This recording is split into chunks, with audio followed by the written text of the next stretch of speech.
quelques chiffres chez nous, on a 48,5% de notre chiffre d'affaires qui est généré en Europe, et on a 39,3% qui est généré en Amérique du Nord, donc Canada, US et Mexico.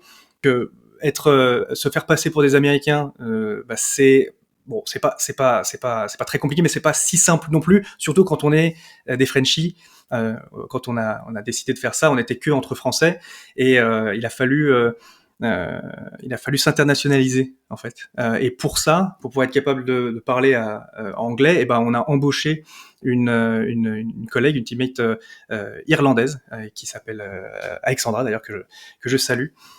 Et donc elle ne parlait que anglais à l'époque, et donc on s'est tous adaptés, toutes et tous adaptés dans la boîte pour parler anglais. Et on a tout changé nos process, on s'est transformé une boîte internationale grâce à elle, et ça nous a permis de comprendre nos utilisateurs beaucoup mieux, de faire du contenu pour nos utilisateurs de façon beaucoup plus fine, de faire un produit pour eux aussi, et puis ça nous a permis en tant que boîte de pouvoir embaucher d'autres personnes anglophones et en réalité non françaises.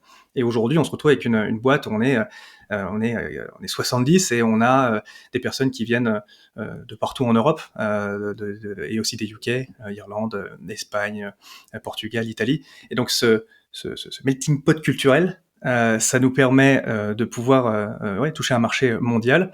Et c'est vrai, on a commencé à faire ce travail pour les États-Unis, mais très rapidement, ça a fonctionné pour le monde entier.